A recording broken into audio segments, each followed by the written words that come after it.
Bonjour à tous. Aujourd'hui, nous allons étudier de plus près le hou. On l'appelle aussi hou commun ou hou épineux. Le hou est un arbuste buissonnant de petite taille, très reconnaissable l'hiver du fait de son feuillage persistant vert foncé et de ses baies rouges éclatantes. On le trouve souvent dans les forêts mixtes, les haies, ainsi que dans les jardins comme arbuste décoratif. Il est souvent associé aux fêtes de fin d'année et à Noël, mais c'est aussi une plante utile et médicinale.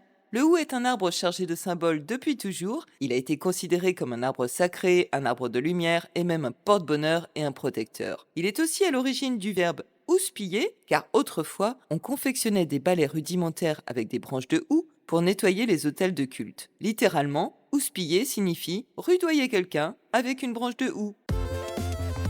Le hou, Ilex aquifolium, appartient à la famille des Aquifoliacées. Le hou est originaire d'Europe, du Moyen-Orient et de certaines régions d'Asie, mais il a été largement répandu à travers le monde, notamment dans les zones tempérées. Le hou est un arbre à croissance lente, il peut vivre jusqu'à 300 ans et il mesure en général de 3 à 10 mètres de haut. Il a un port buissonnant et dense. L'écorce du hou est lisse et grisâtre quand l'arbre est jeune, elle devient plus rugueuse avec l'âge. Les feuilles sont persistantes, en réalité elles tombent au bout de 3 ans. Elles sont simples, coriaces et brillantes, elles sont de forme ovale à lancéolée avec des bords ondulés et épineux. Les feuilles des branches supérieures sont planes, sans épines et étroites, et les feuilles des rameaux inférieurs sont très ondulées et munies d'épines, mais elles s'ovalisent en perdant leurs épines au fil du temps. Elles sont d'un vert foncé brillant sur le dessus, et puis plus clair en dessous, et elles sont particulièrement attrayantes en hiver car elles sont luisantes. Le hou produit de petites fleurs blanches au printemps. Ce sont de petites fleurs étoilées et discrètes qui apparaissent en grappes. Après la floraison, le hou produit des baies rouges, très caractéristiques. Elles peuvent être parfois jaunes ou oranges. Elles ont la taille d'un petit pois. Ces baies contiennent 4 noyaux. Elles sont toxiques pour l'homme et les mammifères en général, mais elles sont très appréciées des oiseaux qui en dispersent ainsi les graines un petit peu partout. Le hou possède un système racinaire peu profond qui lui permet de s'implanter facilement dans des sols variés.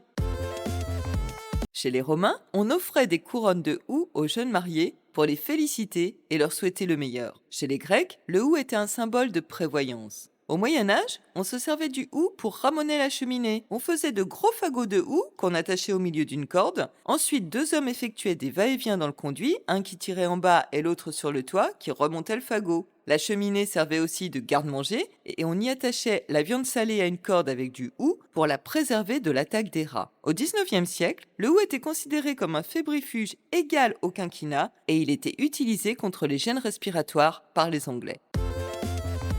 Le hou possède des propriétés médicinales, mais ces dernières doivent être utilisées avec prudence en raison de la toxicité de certaines parties de la plante, notamment les baies. Le hou a des propriétés fébrifuges. En effet, grâce à l'illicine, un alcaloïde proche de la quinine que le hou contient, il a la capacité de faire baisser la fièvre. Le hou a des propriétés anti-inflammatoires. Il est utile pour traiter les douleurs articulaires et les inflammations. Le hou a des propriétés diurétiques. Les feuilles de hou peuvent favoriser l'élimination des liquides du corps et traiter les affections rénales légères. Le hou a des propriétés laxatives, douces, en infusion. Il faut cependant l'utiliser avec prudence. Alors, il faut souligner que les baies du hou sont toxiques si elles sont ingérées en grande quantité. Elles peuvent causer des troubles digestifs, voire des vomissements et des diarrhées, et il en va de même pour les animaux domestiques, exception faite pour les oiseaux qui les consomment. Les feuilles de hou sont principalement utilisées en décoction ou en infusion pour traiter les troubles digestifs et urinaires. Leurs propriétés expectorantes peuvent limiter l'engorgement des voies respiratoires. Cependant, l'usage doit être mesuré car leur emploi peut provoquer des malaises. Les feuilles et l'écorce du hou peuvent être utilisées en application externe dans des cataplasmes afin de soulager les douleurs musculaires et articulaires.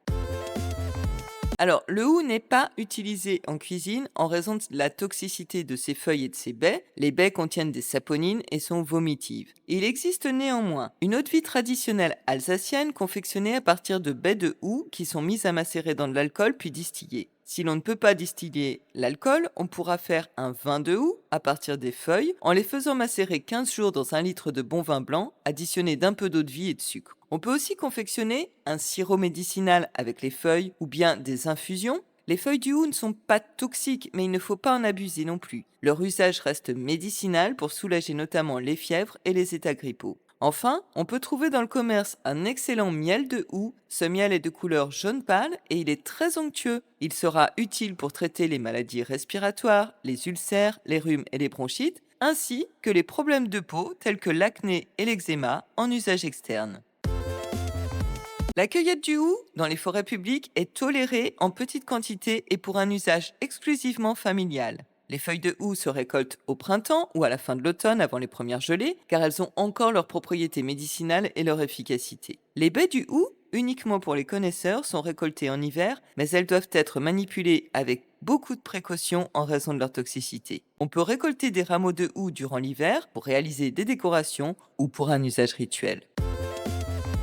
Au jardin, outre son aspect décoratif, le hou peut servir à constituer des haies semi-défensives et de petites branches de houx disposées sur les semis permettent de les protéger des oiseaux. Le bois de houx est dense et dur. Il a été traditionnellement utilisé pour fabriquer des outils, des manches de hache et même des cannes. Il est aussi recherché pour la marqueterie et le tournage d'objets précieux. Les pièces blanches de jeux d'échecs étaient parfois réalisées dans ce bois. Et c'est aussi le bois dont est tirée la baguette magique de Harry Potter. En juillet, on fabriquait la glu avec la seconde écorce du hou, l'écorce verte, cette substance visqueuse utilisée pour piéger les oiseaux. Après l'avoir récoltée, on la faisait bouillir, puis on la pilait et on la laissait fermenter quelques semaines avant de pouvoir l'utiliser. Pour rappel, la chasse à la glu est une pratique interdite et illégale. En décoration, le hou est très apprécié. Ses feuilles persistantes et ses baies rouges permettent de fabriquer des guirlandes, des couronnes et autres décorations hivernales.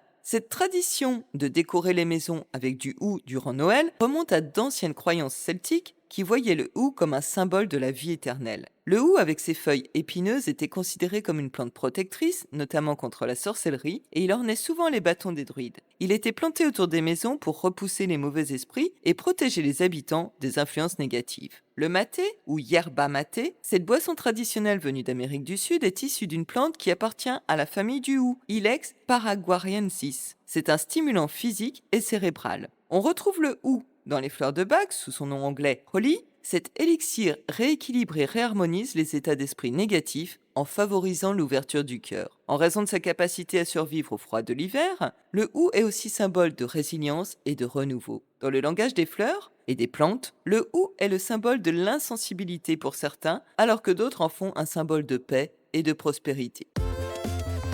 Bref, le hou est un arbuste commun, esthétique et fascinant, facilement identifiable grâce à ses feuilles luisantes et épineuses et à ses baies rouges bien sûr. Le hou est aussi un arbre médicinal, connu de longue date, notamment pour ses propriétés fébrifuges. Seules ses baies sont toxiques, on peut en consommer les feuilles en infusion pour soulager les rhumes et les états grippaux. Le hou ne s'accommode pas en cuisine par contre, il fait mieux, il décore, il pare et il enjolive, il accompagne et donne un air de fête.